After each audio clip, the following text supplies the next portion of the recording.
नमस्कार, मी पंजाब हवामान अभ्यासक मुक्काम पोस्ट गुगळी धामणगाव तालुका शिरूर जिल्हा परभणी। तर आज आहे 14 जुलै 2024।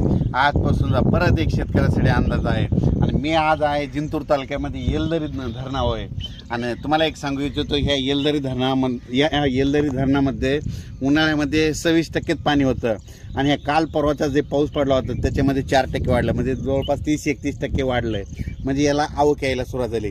परत शेतकऱ्याला सांगू इच्छितो की आपण मागचा अंदाज दिला होता की राज्यामध्ये जवळपास 14 तारखेला पाऊस सुरू होईल। तर तुम्हाला सांगतो, राज्यात पाऊस सुरू झाला, विदर्भात सुरू झाला आणि राहिलेल्या ठिकाणी राज्यामध्ये पूर्व विदर्भ, पश्चिम विदर्भ, दक्षिण महाराष्ट्र, उत्तर महाराष्ट्र, कोकणपट्टी, मराठवाडा या सगळीकडे या भागामध्ये आज 14 तारखेपासून म्हणजे आजपासून बऱ्याच रात्री पावसाला सुरुवात होणार आहे म्हणून हे अंदाज लक्षात घ्यायचा।